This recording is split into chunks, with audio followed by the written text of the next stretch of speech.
Problem से solution तक, astro तक, नो योर फेट। शास्त्रों में ऐसा कहा गया है कि जो अशुभ समय होता है, जिन समय में नकारात्मक ऊर्जा का प्रभाव ज़्यादा बढ़ जाता है, अर्थात हम किसी शुभ कार्य को, अच्छे कार्य को जब संपन्न करते हैं तो उस कार्य में नकारात्मकता अधिक हो जाती है, उसके कारण कार्य खराब होने लगता है, उसका कुप्रभाव हमारे ऊपर पड़ता है। इसीलिए सूतक और पातक कहा गया है। देखिए यहाँ पे भेद हो जाता है। जैसे बच्चे का जब निश्चित रूप से जन्म होता है उस समय भी सूतक लग जाता है। सूर्य ग्रहण होता है उस समय भी सूतक लग जाता है। चंद्र ग्रहण होता है उस समय भी सूतक लग जाता है। जब किसी की मृत्यु होती है तो उस समय भी सूतक लग जाता है।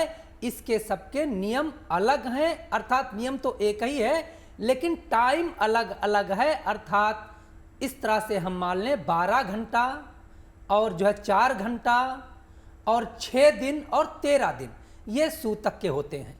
तो देखिए सूतक काल में ऐसी मान्यता है कि नकारात्मक ऊर्जा का प्रभाव अधिक हो जाता है।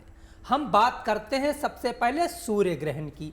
देखिए सूर्य ग्रहण के बारे में अगर धार्मिक मान्यता में आते हैं तो धार्मिक मान्यता में राहु का निश्चित रूप से ग्रास हो जाता है सूर्य। तो आप लोग सोच रहे होंगे कि राहु सूर्य को कैसे ग्रास कर लेता है। राहु का मतलब ज्योतिष शास्त्र में अंधकार से माना जाता है। अर्थात जब प्रकाश को ग्रहण लग जाता है, राहु धुंध लगा देता है, तो वह निश्चित रूप से अंधकार में जो विष होता है, जो एक तरह से भय होती है, अज्ञानता होती है, वही सूतक है। और वह सूतक निश्चित रूप से हमारे भोजन में भी शामिल हो सकता है, हमारे शुभ कार्यों में शामिल हो सकता है, हमारे जीवन के तमाम कार्य जो हम अपने अच्छे के लिए संपन्न करते हैं उसका प्रभाव उल्टा होने लगता है। इसीलिए सूतक और पातक का समय, एक चीज और नोट करिए, पातक क्या है। पातक का मतलब होता है पतित। पतित का मतलब होता है तिरस्कृत करने वाला कार्य।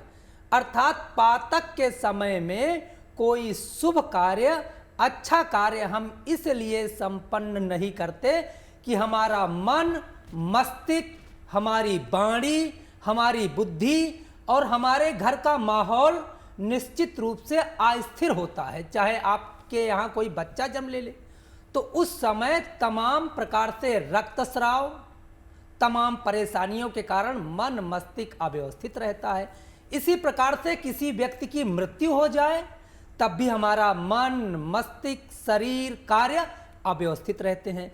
इसी तरह से जब सूर्य ग्रहण होता है तो सूर्य ग्रहण के दौरान प्रकाश ना होने के कारण, सूर्य की ऊर्जा ना होने के कारण हमारे शरीर की जो ऊर्जा है वह कम रहती है।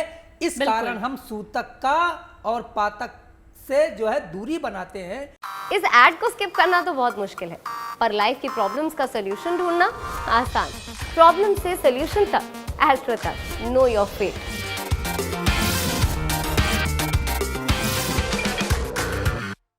ऐसा कौन सी स्थिति बन गई जिसके कारण हमें अपने घर की साफ सफाई करनी पड़ती है। देखिए आप सभी लोग जानते हैं कि जब हमारा शरीर या हमारे वस्त्र गंदे होते हैं तभी उनकी साफ सफाई की जाती है, धुला जाता है अच्छे के लिए। तो देखिए सूर्य का प्रकाश हर व्यक्ति को पवित्र कर देता है, उसे ऊर्जा से भर देता है। इसलिए कंटिन्यूटी सूर्य का प्रकाश जीवन को प्रकाशित करता रहता है।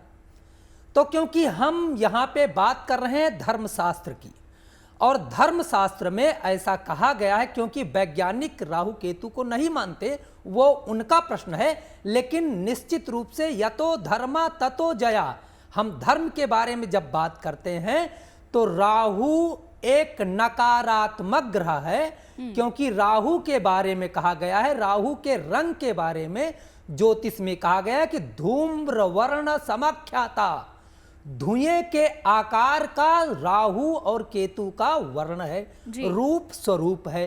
तो सूर्य का प्रकाश जो हमें ऊर्जा देता है, हमारे शरीर के साथ साथ हमारे घर के वास्तु पुरुष का एक तरह से जागरण करता है, बिल्कुल। मंदिर के दैवत्व का जागरण करता है। एस्ट्रो तक ऐप पर आपको मिलेगा भविष्य से जुड़े हर सवाल का जवाब। डाउनलोड कीजिए एस्ट्रो तक ऐप और चुटकी में जुड़िए इंडिया के बेस्ट एस्ट्रोलॉजर से।